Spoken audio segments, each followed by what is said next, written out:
Hello, this is Bill Bullard with RCAF USA, the voice of the independent cattle producer in the United States of America. Today I'd like to visit with you about the newly released Cowboy Lullaby. It was released this week by the meatpacking lobby. More specifically, it was released on behalf of the meatpacking giants that are now investing heavily in non-meat food sources, such as plant-based proteins and lab-grown proteins. The Cowboy Lullaby goes like this. Go to sleep, and don't be afraid of the meatpacking lobby's huge investment to bring fake meat, that is plant-based hamburger-looking proteins and petri dish lab-grown proteins that look like steaks, because after all, the more alternative proteins consumers buy, the more real meat they will purchase for themselves and their families. Yes, you heard that right. The meatpacking lobby wants to lull cattle producers to sleep while they work feverishly to increase their market share for fake meat, with which to reduce both the demand and price of domestic cattle. And they are doing this by claiming they have a study showing that consumers who purchase fake meat actually buy more real meat than consumers who only buy real meat. The study, according to Meeting Place, was conducted by Nielsen. Yes, the meatpacking lobby's newly released Cowboy Lullaby is the lead song in the meatpacking lobby's brand new campaign to tell cattle producers, go to sleep, we have everything under control and we have your best interests at heart.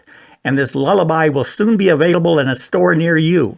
In other words, hold on to your hats because this lullaby will soon saturate the beef industry publications, and it will likely be published over and over and commented on by industry pundits until, as everybody knows, if you tell that lie often enough, eventually it will become mainstream and everyone will believe it to be true. Holy mackerel. Does that mean the meatpacking lobby really believes our industry is so full of sleepy-eyed cowboys that soon we will be actually celebrating the meatpacking lobby for its innovation and diversity? And the sad answer to that is yes. They believe it because of their past successes in getting cattle producers, for example, to believe that requiring retailers to label beef as to its origin is actually bad for producers. They also believe the cowboys will fall for this because they previously fell for the notion that it is in their interest to have beef packers controlling all the major proteins, beef, pork, and chicken. This deception was truly remarkable, particularly since cowboys were told that the reason beef demand fell in the 80s and 90s was because consumers were eating more chicken and less beef. The U.S. Department of Agriculture told us long ago that the supply and price of competing proteins, such as poultry and pork, influenced the demand and price for cattle. So what is a producer to do? Well, first we have to identify who the meatpacking lobby is and determine if that outfit has the interest of independent cowboys at heart, or do they have a different constituency. We start by looking at who is investing in the alternative proteins that will compete for the protein market share currently held by producers of real cattle. Ironically, each of the nation's three largest beef packers, Tyson, JBS, and Cargill, are all reportedly making heavy investments in fake meat. And all three of these fake meat investors are represented by their trade association, the National Cattlemen's Beef Association, or NCBA. The NCBA is fighting to convince every cattle producer that it is good for U.S. cattle producers to have the very same companies that buy their cattle also compete against the beef produced from those cattle with fake meat.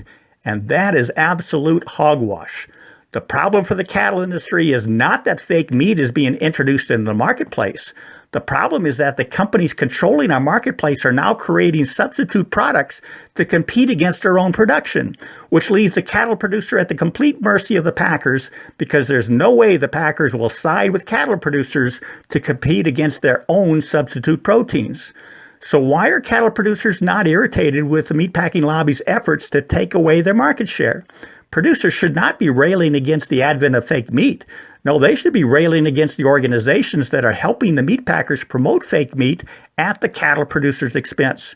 If you're a cattle producer and a member of the NCBA, you should immediately register your dissatisfaction with its promotion of the meatpacking lobby's financial interests.